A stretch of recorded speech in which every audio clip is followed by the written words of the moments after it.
வறுமையில் கோர பிடியிலும் ஒழுங்காக உன்னால் உடுத்திக்கொள்ள முடியவில்லை. வசதியின் வாழ்க்கைப்படியிலும் ஒழுங்காக உன்னால் உடுத்திக்கொள்ள முடியவில்லை. கவிஞர் மு. மேத்தாவின் இந்த வரிகளுக்குள் புதைந்து கிடக்கும் உண்மைகள்தான் சில்க் ஸ்மித்தாவின் வாழ்க்கை மர்மங்களுக்கான விடைகள். ஆந்திர மாநிலம் மேற்கு கோதாவரி மாவட்டத்தில் உள்ள ஏலாறு என்ற கிராமத்தில் பிறந்தவர்தான் சில்க் ஸ்மித்தா.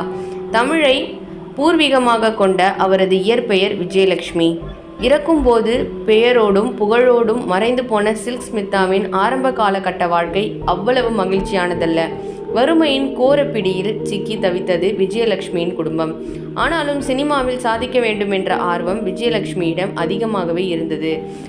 வறுமையின் தாக்கத்தால் 4ஆம் வகுப்புடன் பள்ளி படிப்பை விடுத்த விஜயலட்சுமிக்கு சினிமா மீதான ஆர்வம் மட்டும் குறைந்த பாட்டே இல்லை. குடும்ப சூழலால் சிறு வயதிலேயே விஜயலட்சுமிக்கு திருமணம் செய்து வைத்ததாக கூறப்படுகிறது. கணவன் மற்றும் மாமியாரின் தொந்தரவால் வாடிய விஜயலட்சுமி வழி தெரியாமல் திக்குமுக்காடி கொண்டிருந்தார். சினிமாவில் சாதிக்க என்ன செய்யலாம் என யோசித்து கொண்டிருந்த விஜயலட்சுமிக்கு வறுமை தீராத வழியை தந்து கொண்டிருந்தது. வேறு வழியின்றி வறுமையை சமாளித்து தனது கனவையும் நிறைவேற்றிக் கொள்வதற்கான சென்னையை தேர்ந்தெடுத்தார் விஜயலட்சுமி. தனது உறவினர்கள் வீடுகளில் தங்கியிருந்து கிடைத்த வேலைகளை செய்து கொண்டு பசியை போக்கிக் கொண்டே சினிமா வாய்ப்பை எதிர்நோக்கி கொண்டிருந்தார். அந்த வேளையில்தான் 1980ஆம் ஆண்டு வினு சக்கரவர்த்தியின் உதவியால் வண்டி சக்கரம் என்ற படத்தில் நடிக்கும் வாய்ப்பு கிடைத்தது விஜயலட்சுமிக்கு. சாவித்ரி, சுஜாதா, சரிதா போல நல்ல கதாபாத்திரம் ஏற்று நல்ல நடிகையாக பெயர் வாங்க வேண்டும் என்பதே விஜயலட்சுமியின் விருப்பம். ஆனால் முதல் படமே அவருக்கு அப்படி அமைந்து விடவில்லை. வண்டி சக்கரம் படத்தில் சாராயம் விற்கும் பெண் வேடம் படத்தில் விஜயலட்சுமியின் பெயர் சில்க். ஆனால் கிடைத்த பாத்திரத்தில் கச்சிதமாக நடித்தார் விஜயலட்சுமி. வண்டி சக்கரம் படத்திற்கு பின்னர் விஜயலட்சுமியின் வாழ்க்கை பாதையில் மாற்றம் தொடங்கியது. அடுத்தடுத்து படங்களில் நடிக்க தொடங்கினார். ஸ்மிதா என பெயரை மாற்றி கொண்டாலும் முதல் படத்தில் கிடைத்த சில்க் என்ற பெயர் அவரோடு ஒட்டி கொண்டது. கவர்ச்சி நடிகை என்ற பட்டம் கிடைத்தாலும் கொஞ்சமும் கவலைப்படாமல் அவற்றை தாண்டி தனது பாதையின் முன்னேறி கொண்டிருந்தார் சில்க் ஸ்மிதா. சொக்க வைக்கும் கண்களும் ஆடவரை கவர்ந்திழுக்கும் உடல் வனப்பு என இந்திய சினிமாவை புரட்டி போட்டார் சில்க் ஸ்மிதா. ஏவிஎம் ஸ்டுடியோ முன்னால் நின்று கொண்டிருந்த போது 16-17 வயது மதிக்கத்தக்க ஒரு பெண் என்னை கடந்து சென்றாள். அவளது கண்கள் என்னை ஆச்சரியப்படுத்தியது. சில்க் ஸ்மித்தாவை சினிமாவில் அறிமுகப்படுத்திய நடிகர் வினு சக்கரவர்த்தி வியந்து தெரிவித்த வார்த்தைகள் இவை. வினு சக்கரவர்த்தியின் வார்த்தைகள் அப்படியே நிஜமானது. தமிழ் சினிமாவிற்கு கவர்ச்சி நடிகைகளும் குத்தாட்டமும் புதிதல்ல. ஆனால் ஒரு கவர்ச்சி நடிகையை ஒட்டுமொத்த திரை ரசிகர்களும் கொண்டாடினார்கள் என்றால் அது நிச்சயமாக சில்க் ஸ்மித்தாவாக மட்டுமே இருக்க முடியும். காரணம் அவரது விழிமொழி, உடல் மொழி என 1000 காரணங்களை கூறிக்கொண்டதை சொல்லலாம். திரைப்படங்களில் தவிர்க்க முடியாத சக்தியான மாறினார் சில்க் ஸ்மித்தா. கமல், ரஜினி என அத்தனை உச்ச நட்சத்திரங்களின் படத்திலும் சில்க் ஸ்மித்தாவின் கவர்ச்சி அவசியமாகவே போனது. நாயகர்களுக்கான 50% வியாபாரம் நடந்தது என்றால் மீதி 50% சில்க் ஸ்மித்தா என்றாகி போனது. எப்படியாவது சில்க் ஸ்மித்தாவை படத்திற்கு புக் செய்து விடுங்கள் என தயாரிப்பாளர்களும் விநியோகஸ்தர்களும் கட்டளையிட தொடங்கினார்கள். திரையரங்குகளில் கதாநாயகர்களை தாண்டி சில்க் ஸ்மித்தாவிற்கு கோஷம் எழுப்பினார்கள் என்றால் எந்த அளவிற்கு ரசிகர்களை கட்டி போட்டிருந்தார் என்பதை உணர முடியும்.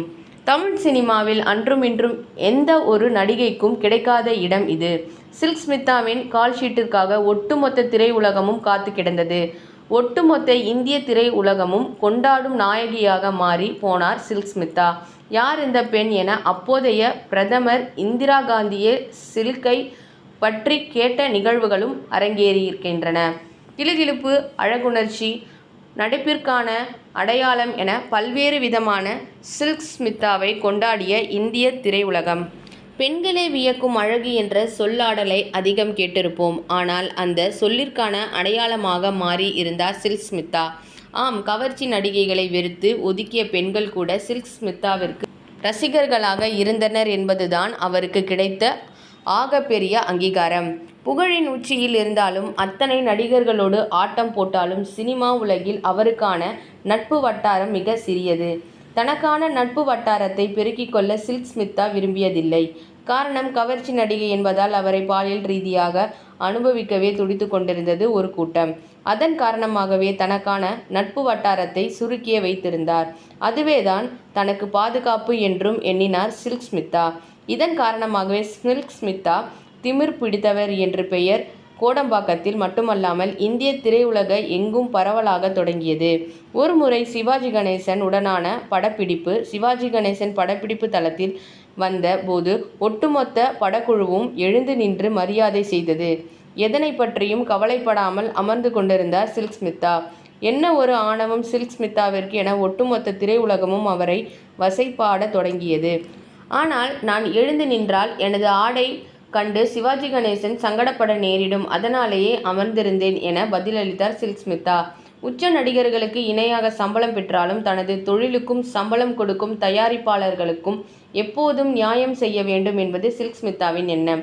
தன்னை கவர்ச்சி கண்ணியமாக தமிழ் திரையுலகம் காட்டிக் கொண்டிருந்தாலும் அவருக்குள் இருந்த நடிப்பு திறமை கொண்டாடப்படவில்லை என்பது சில்க் ஸ்மிதாவிற்கு கடைசி வரை இருந்த வருத்தம். ஆம், சில்க் ஸ்மிதாவிற்கு நடிப்பிற்கான எத்தனையோ படங்கள் அடக்கி கொண்டு சென்றாலும் அலைகள் ஓய்வதில்லை, அன்று பெய்த மழையின் போன்ற படங்கள் சில்க் ஸ்மிதா என்ற நடிகையின் மறுபக்கத்தை பிரதிபலிக்கும் திரைப்படங்கள். கிறிஸ்துவ பெண்ணாய் கணவனின் ஆணாதிக்கம் எதிர்த்து காதல் கலப்பு திருமணம் செய்து வைக்கும் குடும்ப பெண்ணாய் அலைகள் ஓய்வதில்லை படத்தில் அசத்தி இருப்பார் சில்க் ஸ்மிதா. எந்த கதாபாத்திரமும் கிடைத்தாலும் தன்னால் அதனை நடித்துவிட முடியும் என தமிழ் திரையுலகத்திற்கு காட்டிவிட்டே சென்றிருக்கிறார் சில்க் ஸ்மிதா. ரகசிய போலீஸ் என்ற திரைப்படத்தில் பாபா பாபா என கொஞ்சம் சில்க் ஸ்மிதாவின் குரல்தான் அலைகள் ஓய்வதில்லையில் ஆணாதிக்கத்தை எதிர்க்கும் கம்பீர குரலாக வெளிப்பட்டது.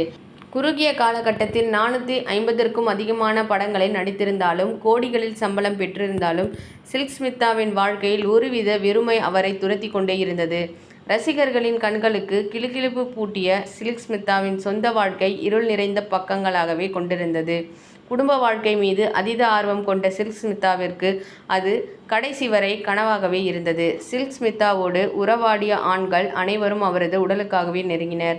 சிலர் ஸ்மிதாவின் வாழ்க்கையில் பலர் வந்தனர். ஆனால் எதிர்பார்த்த அன்பு கடைசி வரை அவருக்கு கிடைக்காமல் போனது சில்க் ஸ்மிதாவிற்கு. இதுவரை ஒரு நல்ல ஆணை கூட நான் பார்க்கவில்லை என்ற சில்கின் வார்த்தைகளில் பொதிந்திருக்கும் அர்த்தங்கள் ஏராளம்.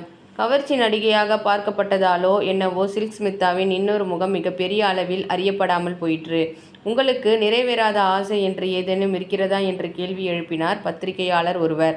நான் ஒரு நக்சலைட் ஆக வேண்டும் என்று எனக்குள் ஆசை வளர்த்தேன். பிரச்சனைகளின் காரணமாக என் வாழ்க்கை திசை மாறி போனது. ஆனால் அந்த நெருப்பு என் நெஞ்சில் இன்னும் எரிந்து கொண்டுதான் இருக்கிறது என பதிலளித்தார் சில்க் ஸ்மிதா. தேசம் கொண்டாடும் ஒரு நடிகை நக்சலைட் ஆக ஆசை என கூறியதை கேட்டு அதிர்ந்து போனார் அந்த நிருபர். நக்சலைட் என்றால் தேடப்படும் குற்றவாளி என்ற நிருபர் கூற, அரங்கத்தால் வாழ்வதற்கு அனுமதிக்கப்பட்டிருக்கும் நம்மை விட தேடப்படும் குற்றவாளிகளின் சுதந்திரமானவர்கள் என்றுதான் நினைக்கிறேன் என பதிலளித்தார் சில்க் ஸ்மிதா. இதையொட்டி பார்த்தீங்கன்னா 1996ஆம் ஆண்டு செப்டம்பர் 23ஆம் தேதி சில்க் உயிரை மாய்த்து கொண்டதாக செய்திகள் வெளியானது. புகழின் உச்சியில் இருந்த சில்க் ஸ்மிதாவின் மரணம் இந்திய முழுவதும் பேசு பொருளாக மாறியது. சில்க் ஸ்மிதா ஏன் உயிரை மாய்த்து கொண்டார் என ஒரு தரப்பு கேள்வி எழுப்ப, அவர் உயிரை மாய்த்து கொள்ளவில்லை, கொலை செய்யப்பட்டிருக்கலாம் என சந்தேகத்தை கிளப்பியது மற்றொரு தரப்பு. இறந்த சில்க் ஸ்மிதாவின் உடல் சென்னை ராயப்பேட்டை மருத்துவமனையில் அனாதையாக வைக்கப்பட்டிருந்தது. ஒட்டுமொத்த தமிழினத்தையும் மகிழ்வித்த கலைமகள் ஒருவர் பிணவரையில் அமைதியாக தூங்கிக் கொண்டிருந்தார். அவருக்காக உரிமை கொண்டாட யாரும் இல்லை. இந்த நிலையில்தான் ஆந்திராவிலிருந்து அவரது உறவினர்களுக்கு தகவல் அளிக்கப்பட்டது. பதற்றத்தோடு சென்னை வந்து சேர்ந்தனர் சில்க் ஸ்மிதாவின் தாயும் சகோதரரும்.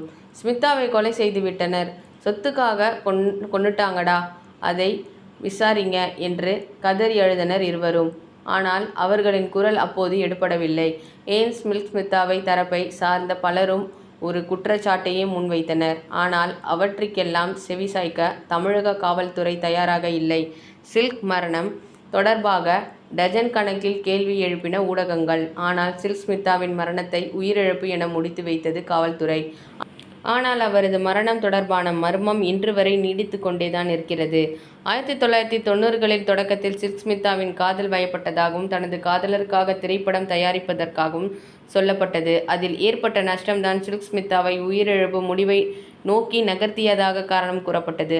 1000 நடிகைகள் வரலாம், கவர்ச்சி காட்டலாம், குத்தாட்டம் போடலாம். ஆனால் தமிழ் ரசிகர்களின் கனவு கன்னியாக என்றும் வலம் வந்து கொண்டிருப்பவர் சில்க் ஸ்மிதா மட்டுமே. சினிமாவை பொறுத்தவரை சில்க் ஒரு சகாப்தம். ஒவ்வொரு நகைச்சுவை நடிகரின் சொந்த வாழ்க்கையும் வலிகளால் நிறைந்தது என்பார்கள். அதே போன்றுதான் சினிமாவில் கவர்ச்சி கன்னிகளாக வலம் வரும் பெரும்பாலானவர்களின் வாழ்க்கை இருதலை கொல்லி எறும்பாகவே மாறிப்போகிறது என்பதற்கு ஆகச்சிறந்த உதாரணம் விஜயலட்சுமி என்னும் சில்க் ஸ்மிதாவின் வாழ்க்கை. அடுத்த பதிவில் நம்ம மீட் பண்ணலாம். அதுக்கு முன்னாடி நம்ம சேனலை சப்ஸ்கிரைப் பண்ணலாம், சப்ஸ்கிரைப் பண்ணிக்கோங்க. பக்கத்தில் இருக்க ஆல் ஆப்ஷன்ஸ் பட்டனை கிளிக் பண்ணிக்கோங்க. அப்போ தான் நான் போடுற வீடியோஸ் உங்களுக்கு நோட்டிஃபிகேஷன் வரும். வேறு வீடியோவில் சந்திக்கிறேன். அது வரைக்கும் நன்றி, வணக்கம்.